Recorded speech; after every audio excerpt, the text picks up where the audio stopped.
Imagine for a moment, you're relying on a cutting-edge AI tool for a really critical decision. Maybe it's a big hiring choice, or a promotion, and you've been told this tool is unbiased, efficient, the future.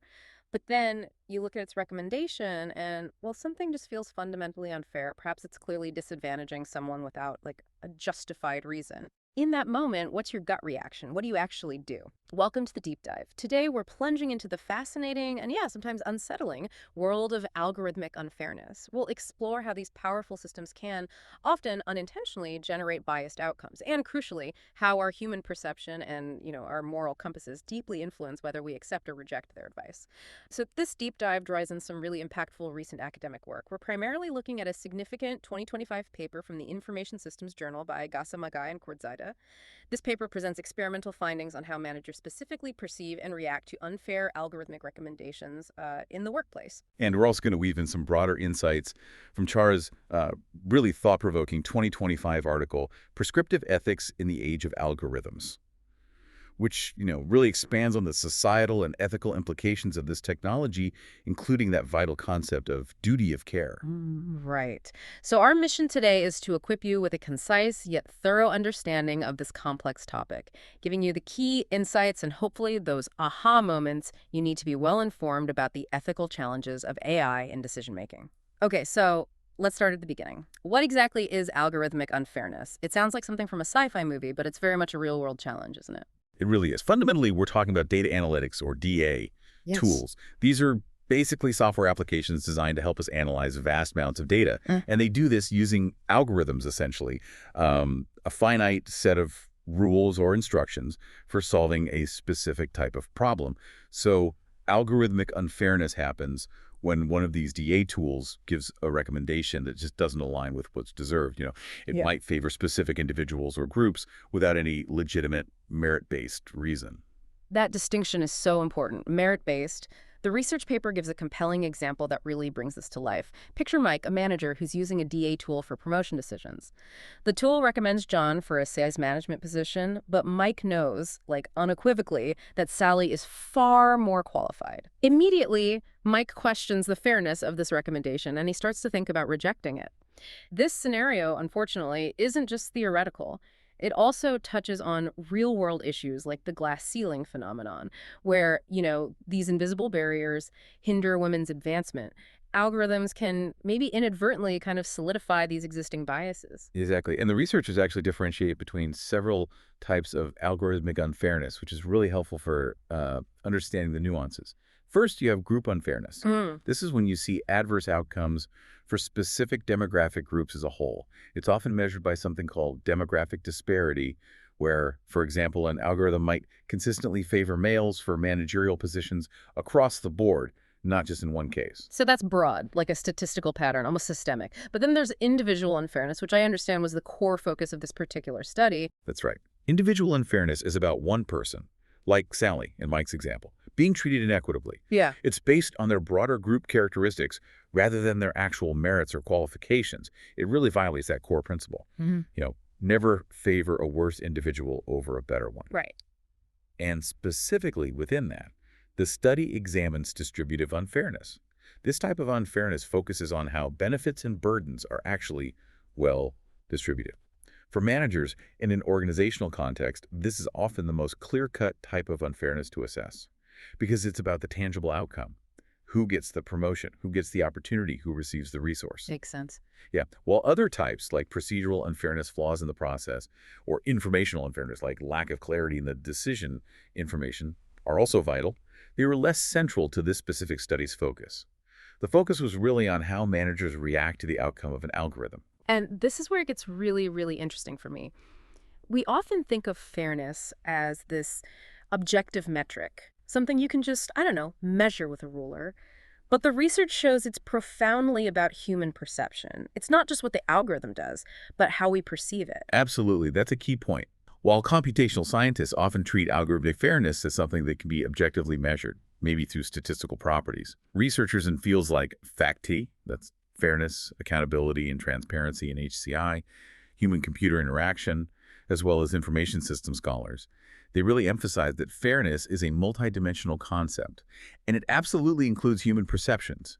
Our feelings about fairness are deeply intertwined with how we interact with these systems. Okay. And this connects directly to decades of organizational justice literature, which has shown how employees' perceived fairness in the workplace, both in outcomes, and processes, shapes their behaviors. If people perceive unfairness, it can lead to some really negative reactions like reduced commitment, resistance to change, or even counterproductive behaviors. That makes perfect sense.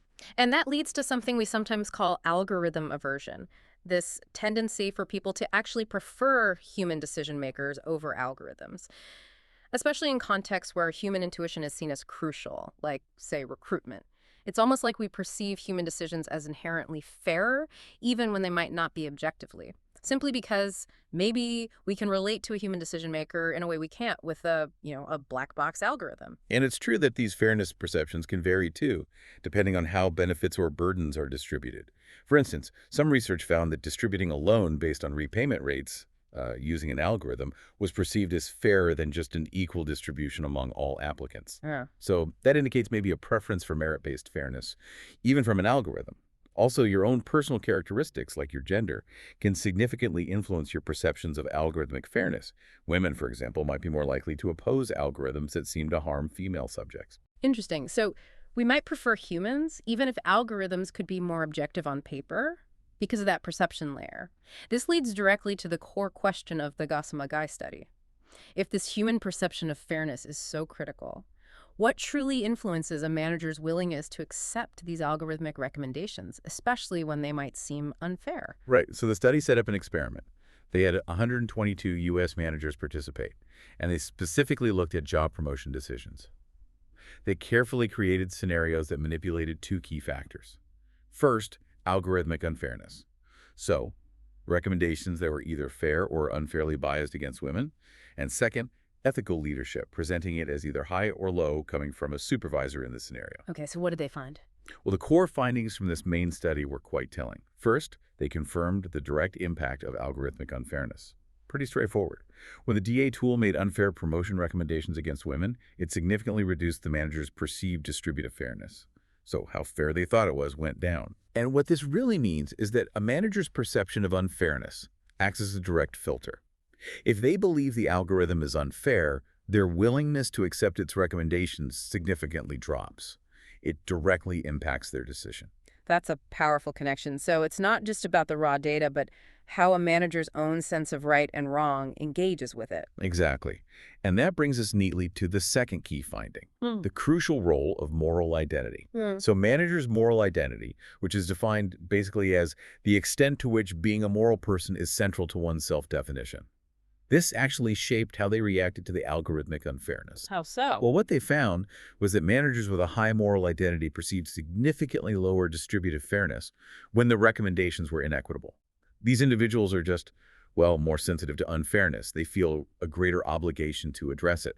It's almost like their internal moral compass amplifies their sensitivity to the unfairness they see. That's fascinating. So a manager's internal moral compass actually makes them more attuned, more sensitive to unfairness. Does this mean they're more likely to push back, maybe, even if it's an unpopular decision? Potentially, yes. Yeah. They seem to feel that greater imperative. Third, the study looked at the role of trust in DA competency. This refers to a manager's confidence in the credibility and, the effectiveness of the DA tool's outputs. Does it work? Is it reliable? The study found that managers with high trust in DA competency were more inclined to accept DA recommendations that they perceived as fair. Ah, okay. So trust matters, but only when fairness is also perceived. Sort of. Trust acts like a magnifier here. If you perceive it as fair, you trust the tool's competence, you're much more likely to accept it. It strengthens the link between perceived fairness and acceptance. And here's a surprising twist from the main study. They found that ethical leadership, at least as manipulated in this specific context, it didn't measurably change how managers reacted to unfair algorithmic recommendations against women. It just didn't seem to significantly moderate the relationship between unfairness and perception, or perception and acceptance. Really? That is surprising. You'd think strong ethical leadership would make a difference. Yeah, it was quite unexpected, especially since prior research often emphasizes the significant role ethical leadership plays in organizations. So, what does this all mean for the bigger picture then? Beyond individual managers and their perceptions, what's our collective responsibility when algorithms are making such powerful decisions that affect lives and livelihoods?